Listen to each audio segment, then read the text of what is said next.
மேல போட்டு வாங்கிட்டு போக வேண்டியதானே? லீவ் வேற போட்டு வந்திருக்கீங்க. வாங்க வாங்க சீக்கிரம் வாங்க. இங்க ரெண்டு வெட்டு. எந்த கான்வென்ட்? லிட்டில் ஏஞ்சல்ஸா? ஒண்ணு கூட. டிக்கெட் இல்ல. ஆர்வம் ஒண்ணு தான் இருக்கு. என்ன? என்னமா அநியாயமா இருக்கு? 6 ரூபாய் டிக்கெட் 20 ரூபாயா? ஏய் காதலிக்க வந்துட்டான். பக்கத்துல பொண்ணு இருந்தா பாக்கெட்ல செல்ற பண்ணியா? அப்படி சீக்கிரமா வாங்கிடுங்க. இல்ல இந்த பொண்ணு மானத்தை 6 ரூபாய் 20 ரூபாய் 6 ரூபாய் 20 ரூபாய். குடுமா. டிக்கெட் ஒண்ணு. இதயா கமல் ராதா டியூட் முடிஞ்ச உடனே இன்டர்வல் லைட் போட்டுருவாங்க. சுதாரிச்சுக்க. அந்த வச்சுக்க. நீ இந்த வர வெள்ளிக்கிழமை தேவி பேரஸ்ல ரஜினி படம் ரிசர்வேஷன். காலையில எல்லாரும் போய் கியூல நில்லுங்க. ஆளுக்கு 20 டிக்கெட். புரிஞ்சுதா? ஆமா. இப்ப என்ன படம் எடுக்கறானுங்க? பிளாக்ல 15 ரூபாய் போக மாட்டேங்குது. அதுவும் 3வது நாளைக்கு. போன வாரம் நாடோடி மட்டம் போட்டானே 40 ரூபாய்க்கு பிச்சுக்கிட்டு போச்சு. அது படம் எத்தனை தடவை போட்டிருப்பா? இப்ப எல்லாம் என்ன படம் எடுக்கறானுங்க? பப்படம். சரி வாங்க.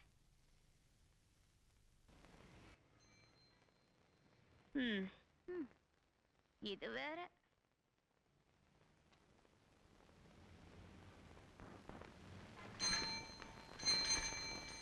ஆஃப்டர் ஆல் சைக்கிள்ல போயிட்டு இருந்த ஒருத்தனை ஜீப் ஏத்தி கொள்ள முடியல. இவனை எல்லாம் வச்சுக்கிட்டு. இல்ல மாமா, இந்நேரம் ரோட்ல கிடந்து செத்துருப்பான். நீங்க கவலைப்படாதீங்க. ஜோசியம் சொல்ல வந்துட்டான். அவன் மட்டும் சாகாம நாம தான் திட்டம் போட்டு கொலை பண்ண முயற்சி பண்ணும்போது ஸ்டேட்மெண்ட் கொடுத்தா ஏற்கனவே கொதிச்சு போயிருக்கிற கம்பெனி தொழிலாளிங்க நம்மள சும்மா விட்டுருவாங்களா? மாட்டாங்க. என்ன பண்ணிட போறானுங்க? தொழிலாளர் தலைவனை கொல்ல முயன்றதா அதுக்கு வேற கொடி பிடிச்சு கோஷம் போடுவானுங்க. அதையெல்லாம் சுலபமா சரி கட்டிடலாம் மாமா. டென்ஷன் ஆகாதீங்க. ஓஹோ, கோர்ட்டு கேஸ்ன்னு வந்தா நீ 3 வருஷம் உள்ள போய் இரு. அப்பதான் உனக்கெல்லாம் புத்தி வரும். கோர்ட்டு ஜெயில எல்லாம் நம்மள மாதிரி ஆம்பளைகளுக்காகத்தான் இருக்கு மாமா. இப்போல்லாம் உள்ள போயிட்டு வந்தாதான் கௌரவமே.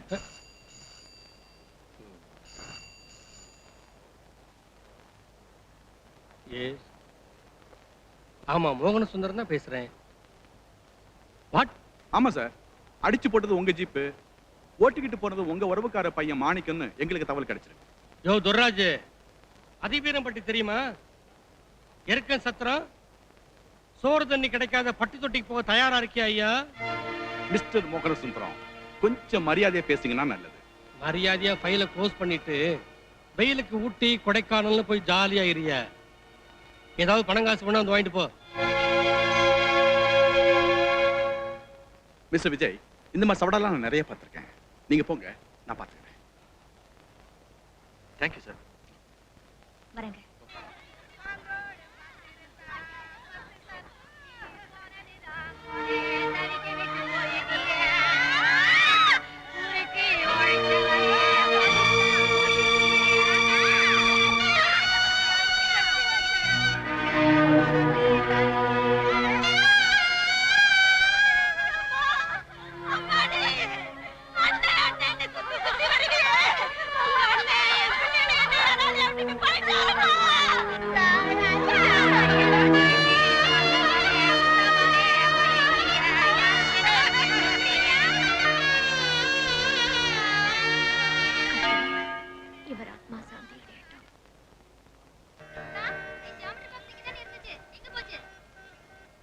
நேத்து என் டேபிள் மேல போட்டுட்டு போயிட்டியே, அங்கதான் இருக்கு பாரு.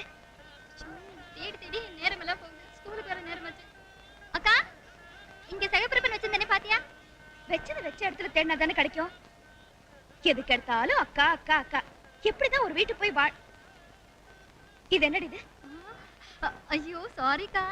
உன்ன வா உட்காரு. தலைய பாரு எப்படி வச்சிருக்கானே. ஒரு ஏசிக்கு திரும்ப. +2 படிக்கிற. உள்ள வாங்க.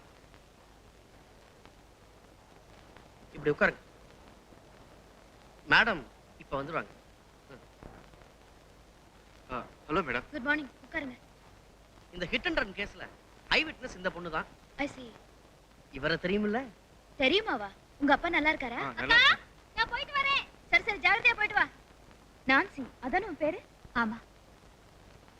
இந்த போட்டோல உள்ள ஆளை இதுக்கு முன்னாடி நீ பாத்திருக்கியா? இந்த பாவிதான் ஆறுமுகசாமி அண்ணன் மேல ஜீப் ஏத்தி கொண்டது. இவர்தான் ஆஸ்பத்திரியில சேர்க்கறதுக்கு உதவி பண்ணாரு. இது அப்படியே கோர்ட்ல சொல்லுவியா? கோர்ட்ல என்ன, கோட்டையில கூட சொல்வேன். குட். பாவி மக அந்த குடும்பத்தையே அனாதையாக்கிட்டா. பாரு, நீ பார்த்தபடி சந்தேகம் இல்லாம கோர்ட்ல சொல்லணும். சொல்றேங்க. ஆல்ரைட். நான்சி, நீ புதன்கிழமை 10:30 மணிக்கெல்லாம் கோர்ட்ல இருக்கணும். ஏதாவது சந்தேகம் இருந்தா விஜய் கேட்டுக்கோ. நீதிபதி பிள்ளையாச்சே.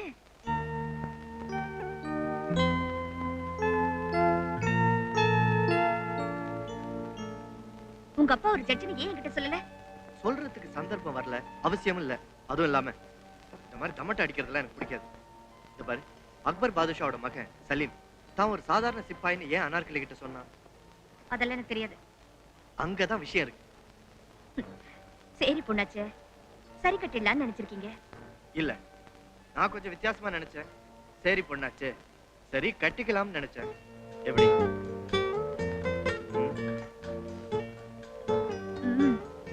இப்படி தொட்டதுக்கெல்லாம் கோச்சிக்கிட்டா எப்படி?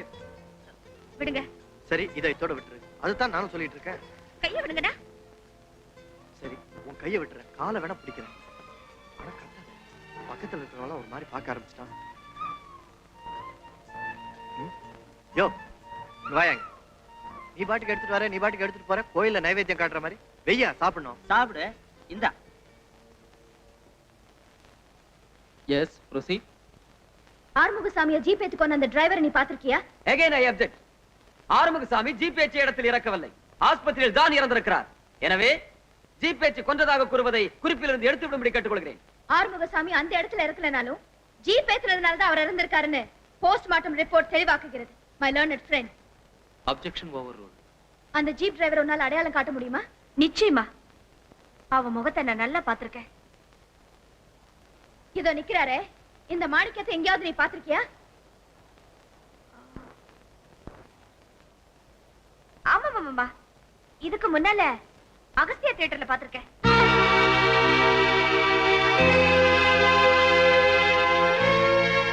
வேற எங்கேயாவது பாத்திருக்கியா? நல்ல ஞாபகப்படுத்தி சொல்லு. யாருக்கும் பயப்படாம நீங்க உண்மையை சொல்லலாம்.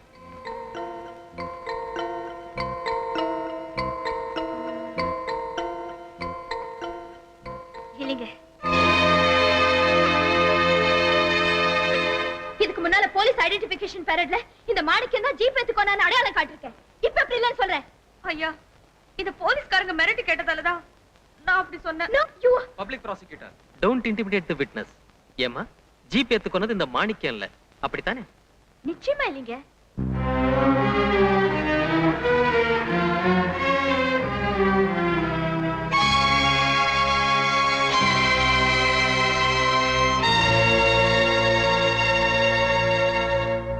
தொழிலாளர் தலைவர் ஆறுமுகசாமி மீது ஜீப் ஏற்றி கொன்றதாக தொடரப்பட்ட இந்த வழக்கில் ஜீப் ஏற்றியதை நேரில் பார்த்ததாக சொல்லப்பட்ட ஒரே சாட்சியும் அது மாணிக்கம் அல்ல என்று திட்டவட்டமாக கூறுவதால் இந்த வழக்கை தள்ளுபடி செய்கிறேன்.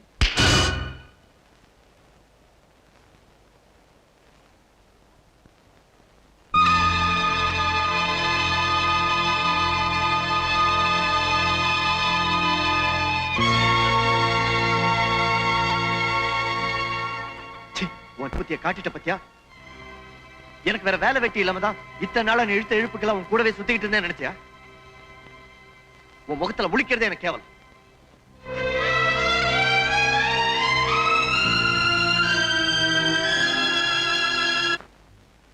அப்ப நான் வரேன் ஷப்லா.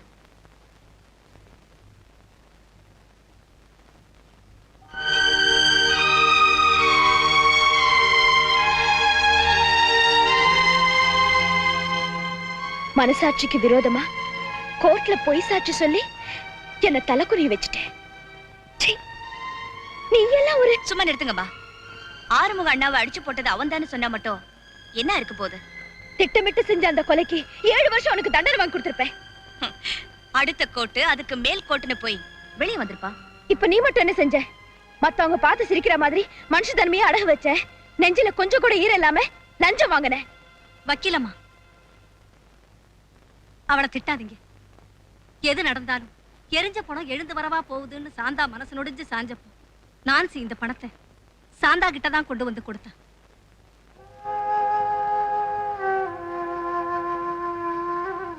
இத வாங்குறது தப்புன்னா இப்பவே திருப்பி கொடுத்துறேன். இந்த பொண்ணை திட்டாதீங்க. சுமாருங்க நீ ஊர் நியாயம் பேசியே உயிரை விட்ட உங்க புருஷன் எதை சேர்த்து வச்சாரு? 6 பிள்ளைங்களோ அறுத்துக்கிட்ட பொண்டாட்டியும் தானே. ஒரு நாள் 2 நாள் ஊர்க்காரங்க உங்களுக்கு கஞ்சி ஊத்தலாம்.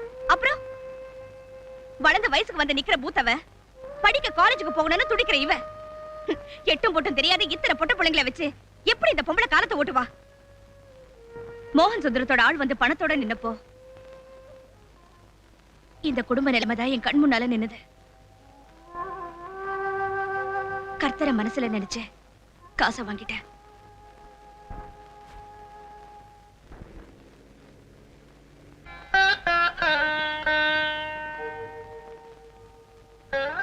என் தங்கச்சி நிர்மலா, போய் 2 காஃபி எடுத்து. சரிக்கா. உட்காரு.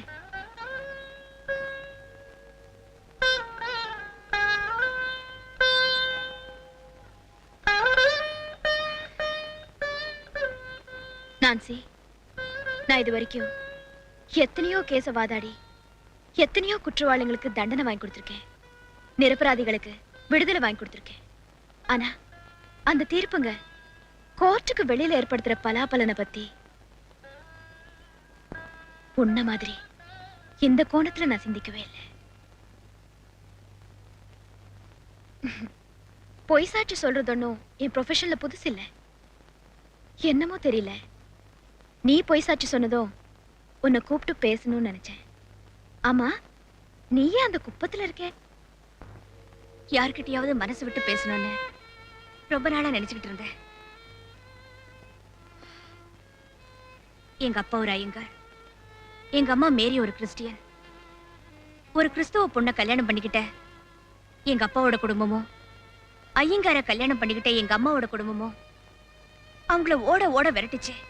திருநெல்வேலியில இருந்து திருவல்லிக்கேணிக்கு வந்து 2 மதம் ஒரு மனமா வாழ்ந்தாங்க. வெறியோட நெறியோட வாழ்ந்து காட்டின எங்க அப்பாவை கர்த்தர் இல்ல காலம் அழிச்சுக்கிட்டா.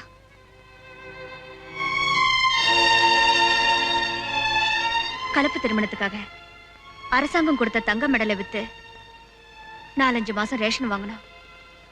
எங்க அப்பா ஜாதிப்படி நான் ஃபார்வர்ட் கிளாஸ், எங்க அம்மா ஜாதிப்படி நான் பேக்வர்ட் கிளாஸ். இப்ப ரெண்டுமே இல்லாம லோ கிளாஸ் ஆயிட்டேன். எந்த கிளாஸ் வரைக்கும் படிச்சிருக்கேன்? எப்படியோ கஷ்டப்பட்டு என்ன பிஏ பட்டதாரி ஆக்கிட்டுதா எங்க அம்மா இறந்தாங்க. You are a graduate? Yes. An unemployed graduate.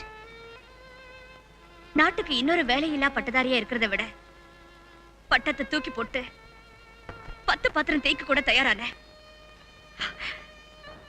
அங்கேயும் படுக்கைக்கு தான் கூப்பிட்டாருங்க. என் மேல பரிதாபம் காட்டினவங்க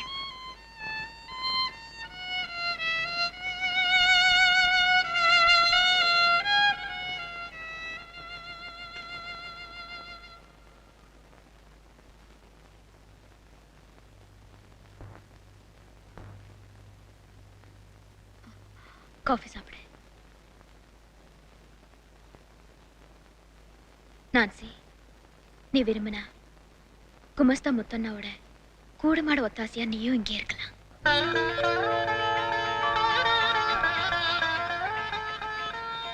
என்ன சொல்ற? ஆசீர்வாதம் பண்றதுக்கு அனுமதியா கேட்கணும். கோயம்பேடு பிச்சை கவுண்டரின் 2வது மனையாளின் 3வது மகனாகிய கேட்டுக்கிட்டே இருக்காதம்மா, சீக்கிரம் எழுது. ராசு என அறியப்படும் மச்சக்காலை,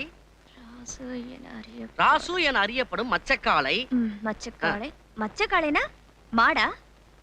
அது எனக்கே கொஞ்சம் கன்ஃபியூஷன் தான். ஏன் முத்தண்ணா, இதை இப்படி சுத்தி வளைச்சு சொல்லணுமா? சுலபமா புரியுற மாதிரி கொஞ்சம் சிம்பிளா மாத்திக்கலாம்ல? கோர்ட் ஆரம்பிச்ச நாள்ல இருந்த இப்படித்தான் ஜிலேபி சுத்துறா மாதிரியே எழுதிக்கிட்டு இருக்கோம். இது எழுதுறவனுக்கும் புரியாது, படிக்கிறவனுக்கும் புரியக்கூடாது. எவனாவது கேள்வி கேட்டான் லீகல் டேர்ம்ஸ் அப்படித்தான் ஏன் எழுதுவோம் அப்படின்னு சொல்லி அவன் வாயை அடைச்சிருவோம். நம்ம பொழப்பு நடக்க வேணாமா? சரி சரி, அதை கொடுங்க, நானே பார்த்து எழுதுறேன். ஒழுங்கா எழுதுவியா? அட கொடுங்கங்கிற. சரி, ஜாக்கிரதையா எழுது. வார்த்தையை மாத்திராத, கேஸே மாறிடும். இது அப்படியே 5 காப்பி எடுத்து வை. பொய்சாட்சி சொல்லிட்டு உள்ள வந்தவ போற போக்குல எம் பொசிஷனுக்கே உல வச்சிருவா போல இருக்கே. இவளை அடக்கி வச்சாதான் ஆச்சு. ஏ கிழவி, நீ இன்னுமா போல? நான் தான் சொல்றேன்ல 25ஆம் தேதிக்கு வாய்தா வாங்கியிருக்கேன்னு. அப்புறம் என்ன? வேற வழியே இல்லப்பா, எப்படியாவது என் மகளுக்கு சேர வேண்டியது கிழவி, நீங்க. ஜீவனாம்ச கேஸ்னா உன்ன மாதிரி இழுத்துக்கிட்டே தான் இருக்கும். ஃபீஸ் கொடுத்து கேஸ் நடத்துறவங்களே இப்படி கேள்வி கேட்கறதுல நீ என்னமோ கேள்வி மேல கேள்வி கேட்டுட்டு இருக்க. முத்தண்ணா, என்ன பேச்சு பேசுறீங்க? கேஸ் ஃபைல் பண்ணதுல இருந்து மொத்த செலவையும் நம்மளே பண்ணிட்டு இருக்கோம். இது வரைக்கும் ஒரு பைசா பேர்ல இந்த லட்சணத்துல. முத்தண்ணா, அவங்க என்ன இடுப்புல முடிச்சு போட்டா வச்சிருக்காங்க? இருந்தா கொடுத்துட மாட்டாங்க. கேஸ் வேற இழுத்துக்கிட்டே போகுது. Justice delayed is justice denied. இத பாருங்கம்மா, நான் எதிர்த்தரப்பு வக்கீல் கிட்ட பேசிருக்கேன். உங்க மருமகனையும் நாளைக்கு 2 மணி கோர்ட்டுக்கு வர சொல்லிருக்கேன். நீங்களும் கரெக்டா அங்க வந்து சேர்ந்துட்டீங்கன்னா நாம சமரசமா பேசி முடிச்சிடலாம். சரியா? நீங்க நல்லா இருக்கணும் தாய். போயிட்டு வாங்க. அம்மா, நான் எதுக்கு சொன்னேன்னா, முத்தண்ணா, பணத்துக்காக மட்டும் பாக்குற தொழில் இல்ல இது. அப்படி பார்த்தா எங்க அப்பா தாத்தா காலத்துல இருந்து எவ்வளவோ சம்பாதிச்சிருக்கலாம். இந்த மாதிரி ஏழைங்களுக்கு நியாயம் கிடைக்கிறதுக்காக என்னால முடிஞ்சது ஏதோ நான் செய்யலான் இருக்கேன். ப்ளீஸ் அதை கெடுத்துறாதீங்க.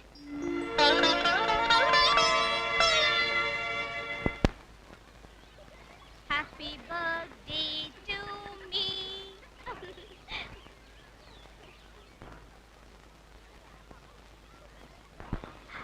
என்னையா ஏன் வாயில போடுற? நீயே முழுகிட்டியே.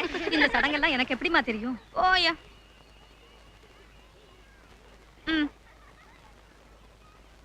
மகராசி ஆயிருமா.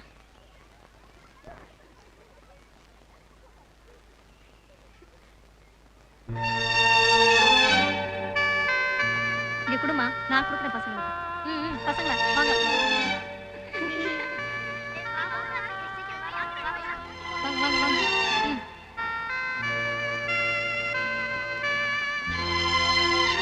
என் இதயபூர்வமான பிறந்தநாள் வாழ்த்துக்கள். வக்கீலம்மா என்கிட்ட எல்லாத்தையும் சொன்னாங்க. உட்காருங்க. ஆயா, ஒரு டீ கொண்டு வாயே. அன்னைக்கு நடந்த சம்பவத்தை மறந்துடு. மறக்க மாட்டேன். வாழ்க்கையில என்னைக்குமே நீங்க அறிஞ்சப்போ நான் பூரிச்சு போயிட்டேன். நீங்க எடுத்துக்கிட்ட உரிமையை நினைச்சு பெருமைப்பட்டேன். அந்த சம்பவத்தை ஒரு பாக்கியமா கருத்துறப்போ எப்படி மறக்க முடியும்?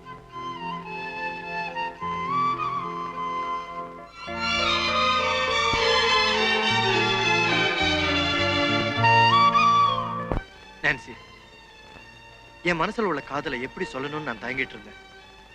சொன்னா நீ எங்க என்ன தூக்கி எறிஞ்சு பேசிருவியோன்னு நான் பயந்துகிட்டு இருந்தேன். விஜய், இன்னும் இது ஆண்களோட உலகம்தான். இதுல என் பெண்மையை காப்பாத்திக்கத்தா நான் அப்படி ஆம்பளை மாதிரி அடாவடித்தனமா நடந்துக்க வேண்டியிருந்தது. I like it. ஆரம்பத்துல இருந்து உன்கிட்ட எனக்கு பிடிச்சதே அந்த அடாவடித்தனம் தான். கொஞ்சம் கொஞ்சமா என்ன அறியாமலே நான் உன்னை காதலிக்க ஆரம்பிச்சிட்டேன். எங்க அப்பா அம்மா மதங்களை மதிக்காத செஞ்சுக்கிட்ட காதல் கல்யாணத்தை இந்த சமூகம் மதிக்கல. அதனால காதல்ல எனக்கும் மதிப்பில்லாம தான் இருந்தது. இப்போ